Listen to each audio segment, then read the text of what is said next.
적을 알고 나를 알아야 위태롭지 않을 수 있다. 우리의 행복을 방해하는 악마, 그 정체를 알아봅니다. 여러분, 누구나 전생이나 천국이나 해탈이나 악마 같은 신비한 단어들에 대해 조금씩은 들어보셨을 겁니다. 그런데 일상생활 중에 그런 단어들에 대해 많이들 가볍게 쓰시지만 옆 사람에게 들은 상식이나 책이나 영화나 드라마를 통해 접하신 정보가 전부이지 정말 진지하게 생각해 보신 분들은 많지 않을 것입니다. 이 영상은 가볍게 그런 뜬 소문들을 소개하는 것이 목적이 아닙니다. 정말 진지하게 한번 알아보겠습니다. 이 영상은 내용의 어려움과는 상관없이 딴짓하고 싶고 졸리고 왠지 거부하고 싶은 방해 현상이 당연히 일어날 수 있으며 여러분의 업장이 보지 못하도록 방해할 만한 영상입니다. 그만큼 여러분에게 도움이 되는 내용이기 때문입니다. 최대한 쉽게 해설해 드릴 터이니 부디 한번 이겨내 보시기 바랍니다. 지금 시작하겠습니다.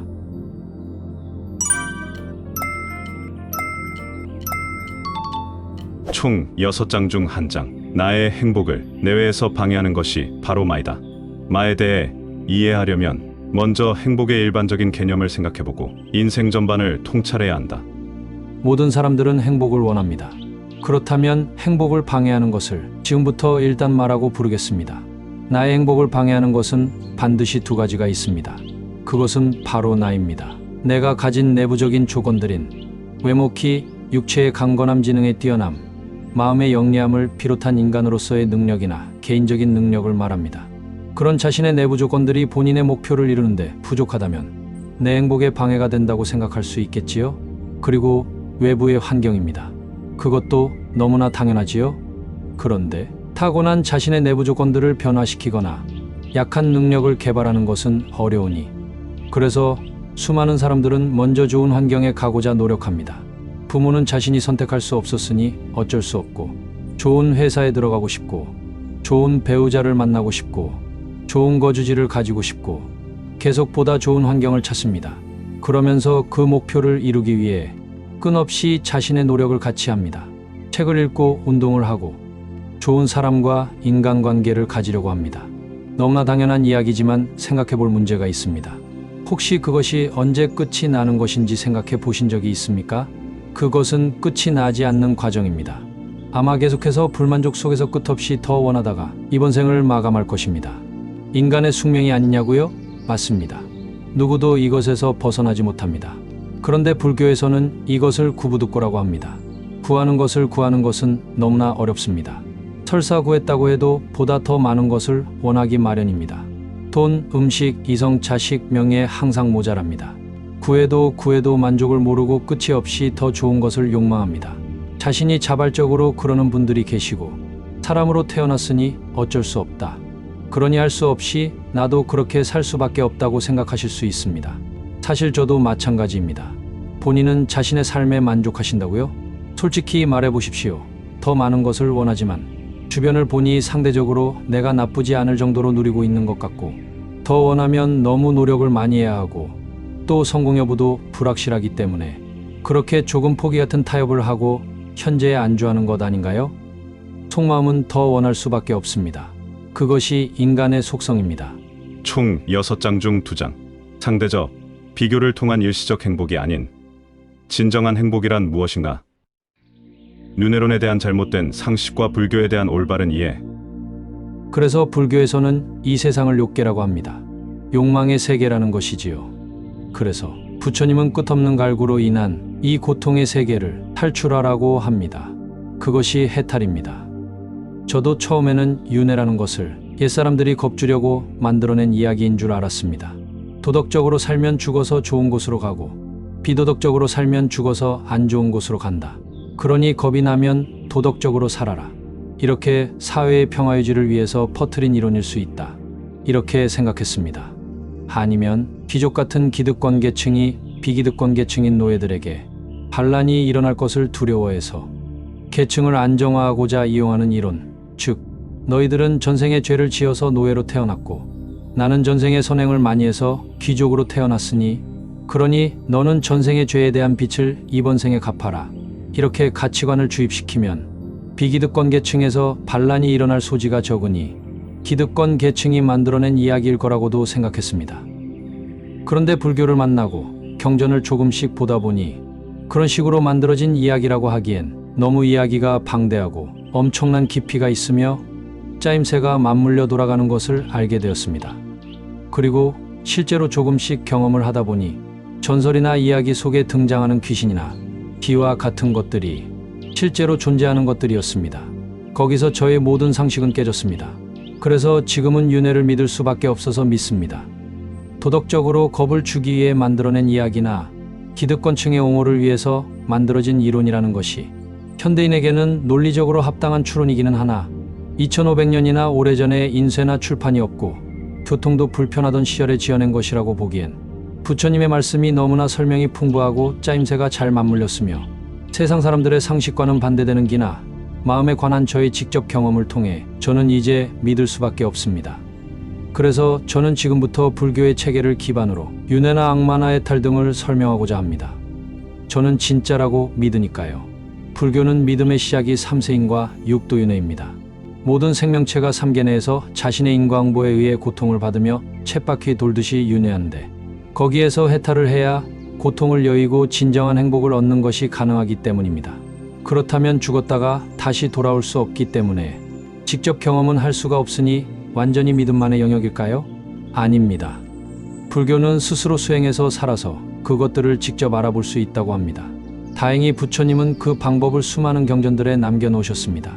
남의 말을 믿지 말고 스스로 성취해서 직접 알아보라는 것입니다. 물론 굉장히 어렵습니다. 하지만 아예 그런 방법은 없으니 죽어봐야만 알 수 있고 아무런 방법도 없다고 하는 것과 어려워도 방법이 있고 심지어 그 체계가 방대하다는 것은 신뢰를 주는 면에서 천지 차이가 아니겠습니까? 보통 윤회라고 하면 숙명론을 말하는데 불교는 실제 공부를 해보면 운명이 정해졌다는 숙명론이라기보다 운명을 어떻게 바꿀 것인가 하는 운명계총론입니다. 그러니 욕계, 색계, 무색계라는 3계에서 해탈이 가능한 겁니다. 운명이 정해져 바꿀 수 없다면 해탈도 불가능하겠지요? 따라서 정리하자면 불교는 아까 초반에 말씀드렸던 끝없는 갈구로 인한 고통의 세계를 스스로의 노력을 통해 넘어갈 수 있다는 방법을 전하는 부처님의 가르침입니다. 목표가 내가 고통을 넘어가는 것까지면 성문도라고 부르고 남방불교에서 주로 추구하고 내가 고통을 넘어간 후 남을 넘어가게 도와주면 우리나라에서 단어는 누구나 들어보셨을 보살도라고 생각하시면 간단하게 이해하실 수 있습니다. 삼매라고 들어보셨나요? 불교는 전우주를 3가지로 봅니다. 욕계, 색계, 무색계입니다. 해탈의 방법은 2가지입니다. 하나는 윗단계의 세계일수록 욕망에 의한 고통이 현격하게 적어지기 때문에 수행을 통해 삼매의 수준을 높여가며 단계별로 초월해서 넘어가며 해탈을 하던가, 다른 하나는 역사에 이름을 남길 만한 엄청난 근기라면 단박에 깨달아서 해탈하는 방법도 있다고 전해집니다.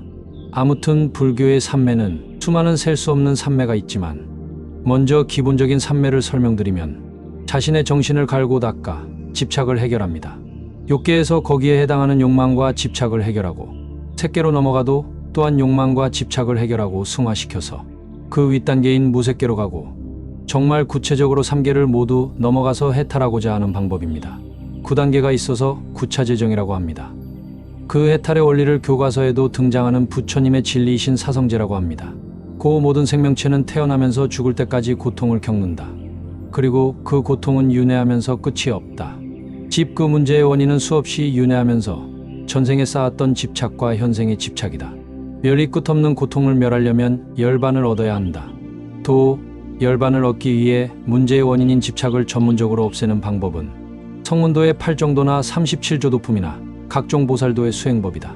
이것이 간단하게 정리한 사성제입니다. 이 원리를 이용해서 수행을 통해 집착을 없애므로 욕계, 색계, 무색계를 넘어가 해탈을 할 수 있는 것입니다. 혹시 대승불교 공부하시는 분들이 서운해하실까봐 그 이후의 단계를 조금만 더 설명드리면, 불교에는 성문도에서 말하는 해탈 이후에도 사실 더 큰 행복을 찾는 보살도가 있습니다. 사성제를 통한 해탈을 대승에서는 유여열반이라고 부르는데, 그 이유는 해탈은 하였어도 무시이래로 자신이 저지른 악업은 다 정리가 되지 않았기에 윤회를 회피하여 고통을 멈출 수는 있어도 다시 삼매에서 나오면 다시 인과가 오기에 아직 완전한 행복인 열반이 아니라는 것입니다. 그래서 해탈을 얻은 것에서 더 나아가 명심견성을 해서 반야라는 대지혜를 얻고 그 능력을 바탕으로 오랜 시간 동안 중생을 구제하며 많은 선행을 해서 마침내 부처님이 되어야만 진정한 열반에 이를 수 있다는 대승보살도가 있습니다. 총 6장 중 3장. 절대적인 행복을 위한 외적인 방해작용인 악마와 그 무리들. 드디어 이제 불교에서 뭘 하려고 하는지 간단하게라도 설명했기 때문에 악마를 설명할 수 있습니다. 아까 영상을 시작할 때 나의 행복을 방해하는 것을 마라고 한다고 했었지요? 지금까지 설명을 통해 불교에서 바라보는 존재의 행복이 무엇인지 이해하셨을 겁니다. 많은 내마와 외마가 있는데 내마는 방금 말씀드렸던 본인의 전생과 현생의 집착을 말합니다. 그리고 외부에서 방해하는 외마가 바로 오늘의 주제인 악마입니다. 악마는 단순하지 않습니다. 맨 위로는 마왕이 있고 그 밑에 수많은 부하들이 있으며 그 종류도 매우 다양합니다. 마왕은 우리가 사는 욕계라는 세상 중에서 윗단계의 천상세계인 욕계육천의 천주입니다. 타화자재천이라고 불리는 천상세계입니다. 마왕은 색계와 무색계보다는 아랫단계인 욕계의 천신이지만 우리가 사는 욕계에서는 최상의 천신입니다. 그런데 악마라고 분류될 수 있는 마왕은 자신과 그 부하들을 시켜 인간이 명상을 하거나 수행을 하거나 삼매를 닦는 것을 방해합니다. 왜 악마는 수행자나 명상인을 방해할까요? 지금부터 부처님의 말씀을 통해 알아보겠습니다. 총 6장 중 4장. 부처님이 말씀하시는 행복을 찾기 위한 일체 수행을 방해하는 내마와 외마의 상호작용, 그리고 관련 중요 교리. 일단 부처님의 말씀을 제가 한 줄 한 줄씩 해설해 드리겠습니다. 그리고 이해가 되셨는지 스스로 점검하는 차원에서 해설이 끝나고 다시 한꺼번에 들어보겠습니다. 능엄경 제9권. 즉시 열애께서 법회를 마치려고 하시다가 사자의 자리로부터 칠보의 책상을 끌어당기시고 자금산처럼 빛나는 몸을 돌려 다시 기대시면서 널리 대중과 아난에게 말씀하셨다. 너희들 배우는 단계의 연각과 성문이 지금 마음을 돌이켜 대보리에 더없이 미묘한 깨달음으로 나가려고 하기 때문에 나는 지금까지 이미 진실한 수행법을 설해왔다. 그러나 너희들은 오히려 사마타와 비바사나를 수행할 때 생기는 미세한 마군의 일을 알지 못하고 있느니라. 사마타와 윗바사나는 대승불교에서는 지관이라고 합니다. 경전에서 부처님이 말씀하시는 불교의 수행법은 대부분이 지와 관을 말씀하십니다. 지는 집중의 유지를 말하고 관은 관찰을 통해 대상의 진실된 속성을 파악하는 것을 말합니다.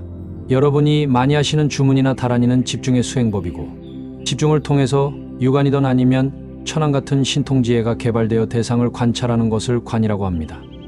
지가 발전하면 선정이라고 부릅니다. 둘을 합쳐서 지관겸수라고 부르고 그 단계가 발전하면 정해상수라고 합니다. 사마타와 윗바사나는 남방불교만의 수행법이 아니라 대소승 공통의 수행법입니다. 자신이 수행하는 경지에 따라 그 수준이 굉장히 다를 뿐입니다. 부처님의 말씀을 계속 듣겠습니다. 마의 경계가 앞에 나타나도 잘 알지 못한다면 닦는 마음이 바르지 못하여 삿된 견해에 떨어지기 마련이다. 너희들 자신의 음마든지 자신의 마음속의 번뇌가 자신의 수행을 방해하는 것을 내마라고 부릅니다. 사람을 구성하는 것은 내부의 색수상인식입니다. 이것을 오음이라고 합니다. 물질, 감각, 생각, 에너지, 인식을 말합니다. 자신이 자신을 방해하면 오음이 마장으로 작용합니다. 그래서 수행은 자신과의 싸움이라고 하는 것입니다. 그리고 외부에서 수행을 방해하는 것을 외마라고 부릅니다. 수행은 자기 자신과의 문제이기도 하고 외부의 수행을 방해하는 악마의 무리와의 문제이기도 합니다. 하나도 어렵게 생각할 필요가 없습니다. 예를 들어 커피를 끊으려고 하는데 내 안에서 커피를 먹는 습관이 나를 방해하는 것이 내마이고 외부에서 나랑 매일 커피를 같이 마셨던 동료가 커피를 권하는 것이 일종의 외마입니다. 수행은 나를 올바르게 바꾸는 것입니다. 당연히 내마와 외마가 올 수밖에 없습니다. 반드시 알아야 할 다른 점이 있다면 수행자는 정신을 수련하여 삼매를 닦음으로 인간도 방해할 수 있지만 인간이 아닌 존재가 삼매를 닦을 때 방해할 수도 있다는 것입니다. 내마가 작용하는 것은 같습니다. 부처님의 말씀을 계속 듣겠습니다.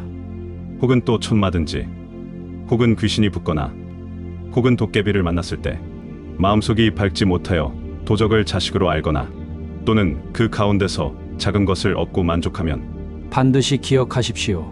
마음속이 밝지 못하여 도적을 자식으로 안다는 뜻은 첫 번째, 생각이 전도되면 거꾸로 보입니다. 악이 선으로 보이고 선이 악으로 보입니다. 무슨 뜻이냐면 예를 들자면 도박꾼이 자기 생각에는 자신이 도박을 하는 이유는 집안을 일으켜 세우려고 한다고 합리화해서 거꾸로 생각하는 것을 말합니다. 두 번째, 본인이 설정한 목표에 아직 접근하지 않았는데 무언가 신비한 현상이 일어나면 집착합니다. 바로 반성하고 떨치면 되는데 조금 신기하다고 집착하면 그곳에서 머뭅니다. 머물기만 하면 그나마 다행인데 더 악화될 수 있습니다. 지금부터 그 악화되는 경우에 해당되는 말씀을 부처님이 설명하십니다. 제 사선천에 관하여 들어본 적이 없는 비구가 성인의 법을 증득했노라고 망언하는 가운데 하늘의 과보가 이미 끝나서 쇠약한 모양이 앞에 나타난 것을 보고 아라한도 다시 다음 세상에 몸을 받는다고 하다가 아비지옥에 떨어진 경우와 같게 되리라. 마음을 닦아서 선정을 높여가면 그에 해당하는 천상세계와 관련된 현상이 일어납니다.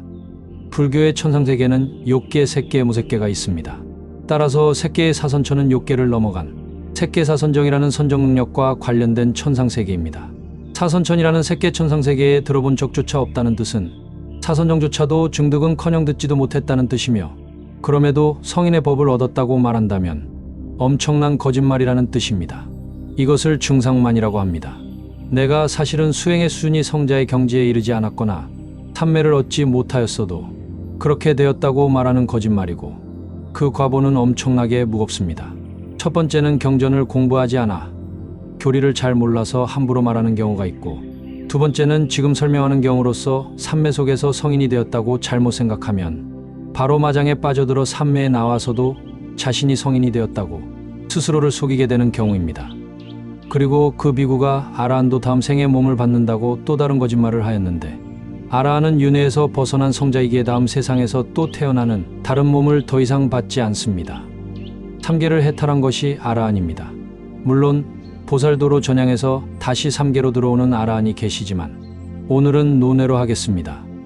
부처님의 말씀을 계속 듣겠습니다. 총 6장 중 5장 부처님이 말씀하시는 악마와 그의 권속들이 수행과 명상을 방해하는 이유, 그리고 각종 상황이 발생하였을 때 주의사항. 너희들은 잘 들어라. 내가 이제 너희들을 위하여 자세히 분별하리라. 아나는 자리에서 일어나 법회의 유학들과 함께 기쁜 마음으로 머리를 조아려 예를 올리고 엎드려 자비로운 가르침을 듣고자 하였다. 부처님께서 아난과 대중에게 말씀하셨다.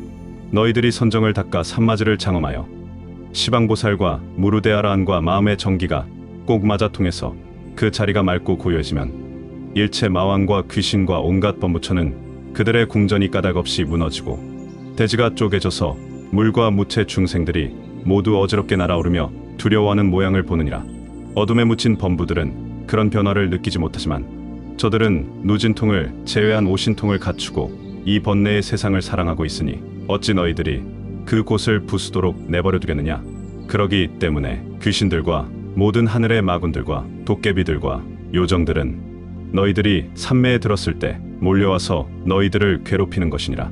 그러나 저 온갖 마들이 비록 크게 속낼지라도 저들은 번뇌 속에 들어있고 너는 묘한 깨달음 가운데 있으니 바람으로 빛을 불어 끄고 칼로 물을 베는 것과 같이 전혀 서로 닿지 않으며, 또 너는 끓은 물과 같고 저들은 굳은 얼음과 같으니 따뜻한 기운이 점차 가까워지면 얼마 안 가서 녹아버리느니라. 저들은 한갓 실력만을 믿고 있으나 단지 손님일 뿐이며 성취와 파멸은 너희들 마음속의 오음주인에 달렸느니라. 주인이 미혹하면 손님은 그 틈을 노리겠으나 당연히 선정에 들어서 깨달음에 헷갈림이 없으면 저 마의 장난은 너를 어찌할 수 없느니라. 아까 말씀드렸던 수행을 성취하기 전에 자신의 색수상행식이 바로 마장인데 오음마라고 합니다. 오음마라고 불리는 자기 내부의 번뇌가 계속 본인을 속이고 주인인 척하는데 본인이 주인이 되지 못하고 오음의 작용에 계속 집착을 일으키며 쫓는다면 오음이며 손님인 집착이 주인 행세를 하고 오음의 주인인 수행자가 손님처럼 굴게 된다는 뜻입니다. 그리고 수행자가 가지고 있는 내부의 집착을 외부의 마장이 이용해서 수행자를 방해합니다.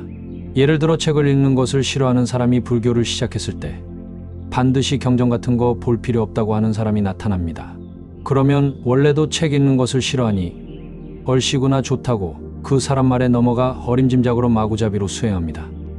박수가 맞추쳐야 소리가 나듯이 좋아하는 집착을 이용해서 순경계로 유혹할 수도 있고, 싫어하는 집착을 이용해서 역경계로 괴롭힐 수도 있습니다. 순경계로 유혹하는 것을 예로 들면 진심으로 불교에 관심을 가지면 반드시 넘어가야 하는 첫 번째 관문이 있습니다. 불교를 시작하기 전에는 이성에게 인기가 없었는데 조금 수행을 시작하니 갑자기 이성이 나타나 자신에게 호감을 표현하기 시작합니다. 그러다 보면 연애를 하거나 가정을 가지게 되어 수행을 중단하거나 후일을 기약하는 경우가 많습니다. 그리고 그 후일은 오지 않을 수 있습니다.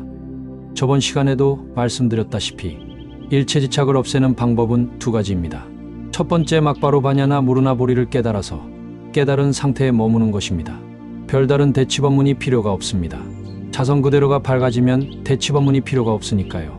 그러나 그런 사람은 최상근기 중에 최상근기로서 아주 희귀하여 인류 역사에 남을 만한 인물입니다. 자신이 최상근기인 것 같으신 분은 지금 이 영상을 볼 필요가 없습니다. 그러면 나머지 그런 근기 아닌 사람은 두 번째 방법인 대치법문을 해야 합니다. 좋아하는 집착에는 싫어하는 생각을 내서 무집착 상태를 만들어야 하고, 싫어하는 집착에는 좋아하는 생각을 내서 역시 무집착 상태를 만들어야 합니다. 그것을 부정관이라 하고 자비관이라고 합니다. 그리고 그 두 가지 대치법문을 하기 위해 논리적으로 이치에 맞게 정사유하는 것을 연기관이라고 합니다. 조금 더 자세히 말씀드리면 법화종유와 유가사지론 등등의 경전에 보면 불교는 인륜을 닦는 인승도, 천상에 나기를 원하는 천승도, 사성제를 닦는 성문도, 십연기과 관련된 영각도, 일체 중생을 구제하려는 보살도, 오승도가 있습니다. 복잡하게 들리시겠지만 내용을 알고 보면, 예를 들어 초등학교, 중학교, 고등학교, 대학교, 박사과정 이런 체계다 이해하시면 쉽습니다. 대학교 수학을 할래도 초등학교 산수를 해서 밟아야 하듯이, 그런데 대승보살도를 하려면 아랫단계의 수행을 다 밟아서 올라가야 하기 때문에 사실 오승도 중에 하나도 불교에는 버릴 것이 없습니다. 소승이라고 불리는 성문도도 사실 일반 대중 입장에서는 굉장히 높은 것입니다. 성문도의 고진멸도에서 모든 고통의 원인인 이 일체지착을 없애는 방법이 바로 팔정도이고, 대소승과 상관없이 아래부터 밟아야 할 공통된 수행법입니다.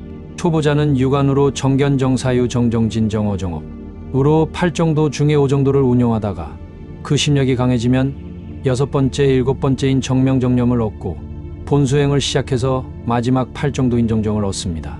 그러면 성문도의 수행을 본격적으로 시작하게 되는데, 성문도의 수행자는 지금 말씀드린 과정을 충실히 개발한 후 삼매를 얻고 삼매 속에서 정사유를 운용해서 신통지혜로 실상 있는 그대로를 보는 실관을 운용하거나 자신의 깊숙한 번뇌를 정사유를 통한 대치원문으로 뿌리 뽑는 개관을 해야 합니다. 그래야 전생과 현생의 모든 집착을 끊어내고 해탈을 할 수 있습니다. 그 다음에 대승보살도로 넘어가서 반야의 노선을 가서 명심견성으로 가던 성문도의 성취 결과인 해탈에 머물던 자신의 원력과 근기에 맞게 선택합니다. 그러나 그 모든 과정 속에서 본인의 전생과 현생의 인과응보에 의해 해탈을 하려 하거나 선정을 닦으려는 수행자의 내외의 업력이 온갖 수단을 동원해 방해를 합니다. 당연히 반대로 전생과 현생의 선업력이 수행을 돕기도 합니다. 이 방해를 지혜롭게 넘어가면 자신의 도력이 상승하는 것이고, 지혜롭게 넘어가지 못하면 그대로 그 수준에 머물거나 잘못되면 마장에 빠지는 것입니다. 왜냐하면 표면의식에 하는 생각보다 탐매에 들어 사유를 운영하는 것은 깊숙한 자신의 의식에서 생각을 한다는 뜻이기에, 그 상태에서 잘하면 번뇌를 뿌리 뽑지만 그 상태에서 잘못하면 오히려 잘못된 번뇌를 가중시킵니다. 그래서 우리는 명상과 수행을 하기 전에 온갖 수행법을 깊이 있게 연구하여 사전에 주의사항을 다 알고 시작해야 하는 것입니다. 내가 모르는 길을 가는데 나침판과 지도가 필요하고 가본 사람의 경험이 있으면 금상첨화이듯이 우리에게는 부처님이 남기신 팔만대장경이 있습니다. 그것을 지도와 나침판 삼아서 가야 합니다. 제가 지금 하는 말은 제 개인의 생각이 아니라 수많은 경전을 읽고 요약해서 여러분께 말씀드리는 것입니다. 제가 자신있게 말씀드리는데 경전을 안 읽고 수행해도 된다는 사람의 말은 믿고 걸으셔도 됩니다. 보나마나 증상만에 가득 찬 환자가 자신을 망치는 것도 모자라 여러분을 망치려는 것이기 때문입니다. 지금은 부처님의 경전이 남아있지만 유명한 몇 권을 빼놓고는 거의 읽지 않는 말법에 가까운 시대입니다. 부처님의 경고를 무시하시면 안 됩니다. 부처님의 말씀을 계속 듣겠습니다. 오음을 소멸하여 밝은 데 들어가면 저 삿된 마들은 다 어두운 기운을 받아 태어났으므로 어둠을 무너뜨리는 밝음이 가까워지면 저절로 사라져버리는데 어찌 감히 머물러서 선정을 어지럽게 흔들겠느냐. 만일 밝게 깨닫지 못하여 음마의 홀림을 당한다면 너 아나는 반드시 마군의 자식으로 태어나서 마군이 되고 말이라. 한글 대장경에서 이 부분은 오해가 있도록 번역이 되었는데 문맥상 여기서 말하는 깨달음은 아직 오음을 다 깨지 않은 단계이므로 무상정등정각 같은 깨달음을 말하는 것이 아니고 밝게 알아차리는 각성을 말합니다. 경각심이라는 단어와 가깝습니다. 총 6장 중 6장 장기 기억으로 가져가기 위한 리마인드 과정, 그리고 정말 중요한 다음 시간 내용 소개 및 그 주의사항. 저의 해설을 들으셨으니 부처님의 말씀을 다시 한번 들어보시겠습니다. 보시다가 제 해설이 떠오르는지 자신의 업장을 테스트해 보시고 기억이 안 나신다면 제 해설을 다시 반복해서 보시고 다시 해설 없이 보시기를 추천합니다. 능엄경 제9권. 즉시 열애께서 법회를 마치려고 하시다가 사자의 자리로부터 칠보의 책상을 끌어당기시고 자금산처럼 빛나는 몸을 돌려 다시 기대시면서 널리 대중과 아난에게 말씀하셨다. 너희들 배우는 단계의 연각과 성문이 지금 마음을 돌이켜 대보리에 더없이 미묘한 깨달음으로 나가려고 하기 때문에 나는 지금까지 이미 진실한 수행법을 설해왔다. 그러나 너희들은 오히려 사마타와 비바사나를 수행할 때 생기는 미세한 마군의 일을 알지 못하고 있느니라. 마의 경계가 앞에 나타나도 잘 알지 못한다면 닦는 마음이 바르지 못하여 삿된 견해에 떨어지기 마련이다. 너희들 자신의 음마든지 혹은 또 촌마든지 혹은 귀신이 붙거나 혹은 도깨비를 만났을 때 마음속이 밝지 못하여 도적을 자식으로 알거나 또는 그 가운데서 작은 것을 얻고 만족하면 제4선천에 관하여 들어본 적이 없는 비구가 성인의 법을 증득해노라고 망언하는 가운데 하늘의 과보가 이미 끝나서 쇠약한 모양이 앞에 나타난 것을 보고 아라한도 다시 다음 세상에 몸을 받는다고 하다가 아비지옥에 떨어진 경우와 같게 되리라. 너희들은 잘 들어라. 내가 이제 너희들을 위하여 자세히 분별하리라. 아나는 자리에서 일어나 법회의 유학들과 함께 기쁜 마음으로 머리를 조아려 예를 올리고 엎드려 자비로운 가르침을 듣고자 하였다. 부처님께서 아난과 대중에게 말씀하셨다. 너희들이 선정을 닦아 산마지를 장엄하여 시방보살과 무르대아라한과 마음의 정기가 꼭 맞아 통해서 그 자리가 맑고 고요해지면 일체 마왕과 귀신과 온갖 범부처는 그들의 궁전이 까닭없이 무너지고 대지가 쪼개져서 물과 무체 중생들이 모두 어지럽게 날아오르며 두려워하는 모양을 보느니라. 어둠에 묻힌 범부들은 그런 변화를 느끼지 못하지만 저들은 누진통을 제외한 오신통을 갖추고 이 번뇌의 세상을 사랑하고 있으니 어찌 너희들이 그 곳을 부수도록 내버려 두겠느냐. 그러기 때문에 귀신들과 모든 하늘의 마군들과 도깨비들과 요정들은 너희들이 산매에 들었을 때 몰려와서 너희들을 괴롭히는 것이니라. 그러나 저 온갖 마들이 비록 크게 성낼지라도 저들은 번뇌 속에 들어있고 너는 묘한 깨달음 가운데 있으니 바람으로 빛을 불어 끄고 칼로 물을 베는 것과 같이 전혀 서로 닿지 않으며 또 너는 끓은 물과 같고 저들은 굳은 얼음과 같으니 따뜻한 기운이 점차 가까워지면 얼마 안 가서 녹아버리느니라. 저들은 한갓 실력만을 믿고 있으나 단지 손님일 뿐이며 성취와 파멸은 너희들 마음속의 오음주인에 달렸느니라. 주인이 미혹하면 손님은 그 틈을 노리겠으나 당연히 선정에 들어서 깨달음에 헷갈림이 없으면 저 마의 장난은 너를 어찌할 수 없느니라. 오음을 소멸하여 밝은 데 들어가면 저 삿된 마들은 다 어두운 기운을 받아 태어났으므로 어둠을 무너뜨리는 밝음이 가까워지면 저절로 사라져버리는데 어찌 감히 머물러서 선정을 어지럽게 흔들겠느냐. 만일 밝게 깨닫지 못하여 음마의 홀림을 당한다면 너 아나는 반드시 마군의 자식으로 태어나서 마군이 되고 말이라. 지금까지 불교에서 말하는 악마와 그 무리들의 정체에 대해서 공부하셨고 그것을 위해서 불교의 기초교리까지 간략하게 보셨습니다. 지금까지 제 가이드를 따라오신 분들은 특별히 업장이 가벼운 분들이실 거라 생각합니다. 이 영상은 내용의 어려움과는 상관없이 딴짓하고 싶고 졸리고 거부하고 싶은 방해 현상이 당연히 일어날 수 있으며 여러분의 업장이 보지 못하도록 방해할 만한 영상입니다. 그만큼 여러분에게 도움이 되는 내용이기 때문입니다. 정말 귀한 내용이니 마음에 잘 간직하시기 바랍니다. 다음 시간에는 악마와 그 무리들에 대한 대처법에 대해 알아보고 악마에 대처할 때 많이들 하시는 착각 4가지에 대해 알아볼까 합니다. 그리고 다음에는 일반 대중들이 현실적으로 어떤 단계를 밟아서 악마의 방해를 이기고 수행해야 되는지에 대해 지금까지 해설하던 염신경의 나머지 부분을 활용해서 보충 설명할까 합니다. 제 채널에 들어가셔서 염신경이라는 경전에 관해 해설한 최근 영상 4편들을 미리 봐두시면 도움이 많이 되시겠습니다. 아직도 구독을 하지 않으셨다면 구독과 좋아요 버튼 눌러주시고 알림 설정도 해주시길 부탁드리겠습니다. 선행하는 사람을 돕는 것도 누구나 지금 당장 할 수 있는 가장 쉬운 선행입니다. 제 채널인 마음 닦는 손오공에 대한 많은 성원 부탁드리겠습니다.